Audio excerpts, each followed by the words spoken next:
fruit tree? We get apple from orange tree, right? No, just see, paying attention.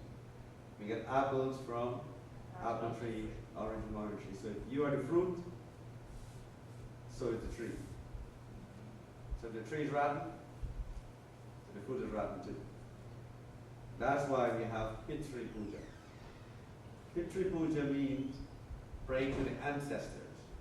If you are poor, if you were the son of Rockefeller, you'd have your own bank. If you're the son of Reagan, you'd have your own ranch. Or son of Kennedy, you'd have your own plane. So therefore, whenever you are suffering, it is because the people before didn't do the right thing. Maybe you were supposed to be in your castle right now. And so, maybe you're a princess, and you're supposed to be in the castle. So therefore, it's important that you realize that everything you have now is because of the person before. Your parents, your grandparents, great-grandparents, and so on. And so today, we're going to talk about the ancestral puja. Puja means ritual or prayer to the ancestors. So every year we have Halloween, which is the 31st of October. But the Hindus have it for 2 weeks, so where we welcome all the ancestor souls who have died. During that period of time is when the universe opens up and all the souls from all the different dimensions come to visit their families. The doors are open. That's why we use sesame seed, because open sesame. So open sesame means to open the door of hell and heaven so that all the souls can come and visit their family. And then these families are given the chance to feed the souls. Why they want to feed the souls? Because by feeding the souls, they're going to go to heaven. How does that work? It's going to work through reincarnation, which I'm going to explain today.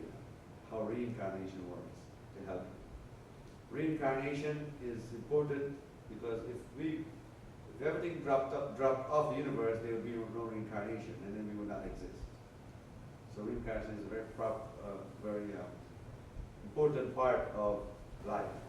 And of course, we were talking about happiness and how it comes from the generation.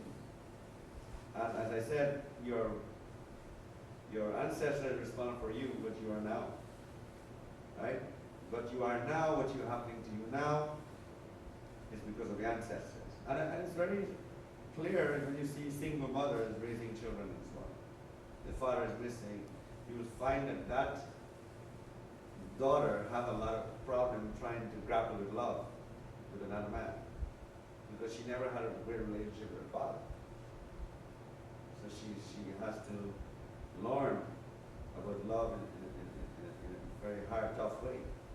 So that's what creates generational karma or sins. Now, one of the questions that people ask me is, why should I pay for my parents' karma? In other words, if my parents did wrong things, remember the apple and apple tree? Okay, well, if the parents did wrong things, why should I pay for it? Why should I be the one to pay for it? Why didn't my parents pay for that?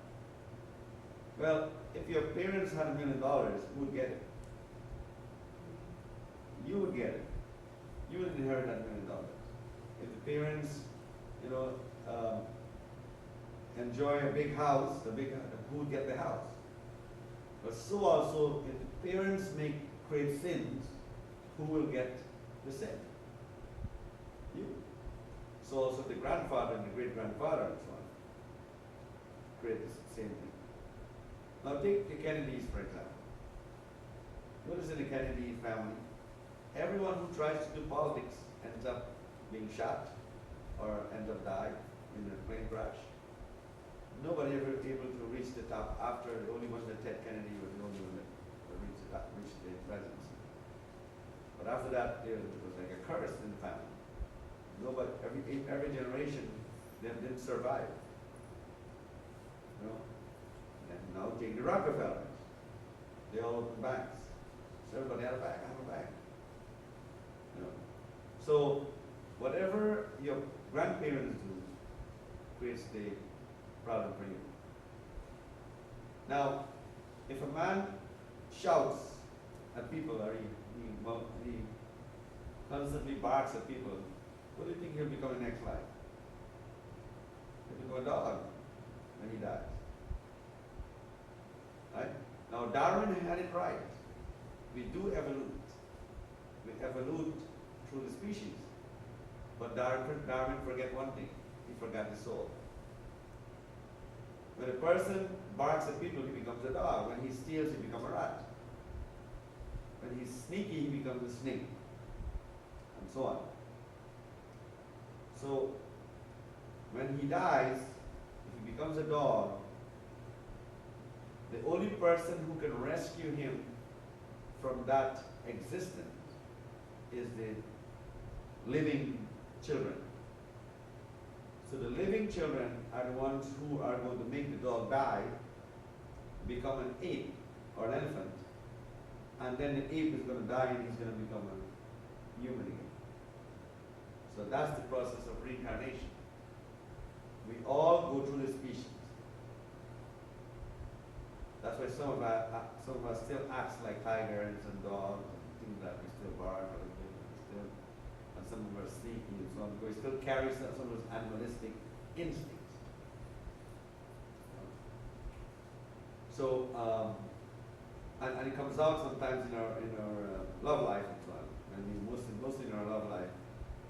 Maybe during the time of love making, so you'll see the guy acts very strange, he acts like a chicken, or he acts like a tiger, or things like that. All that is inbred in us from reincarnation.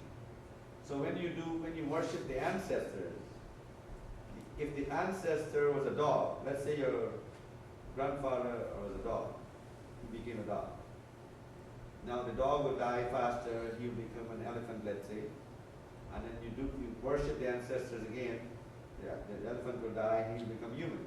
Everyone wants to become human. All the gods, all the spirits want to become human. They all want to possess this body. Because the human body is one of the most prized body there is. It is the only body that uses intelligence to create the world. So everybody is envious. Everybody wants to become human. There's always an urge to become human. So what happens now is that the spirit, the reason why the spirits should haunt your body is because they want to have a body. They want to be able to touch things, you know. So the spirit's always trying to touch things. You saw the movie Ghost. Remember that spirit in the train? That guy in the train who was an earthbound spirit.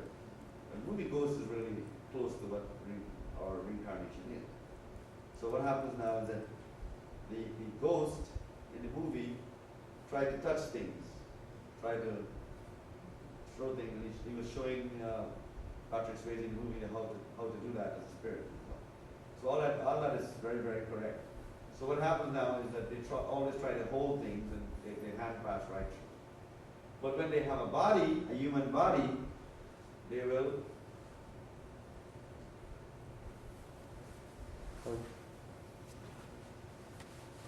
when they have a human body, when the ghosts have a human body, or when the spirits have a human body, then they're able to make things, touch the world, enjoy kissing and whatever. And because that's the highest form of existence. So we all seek to become human when we are spirits. So that's why when you do worship the ancestors now, and you remember the ancestors, you remember a great grandfather and so on, right?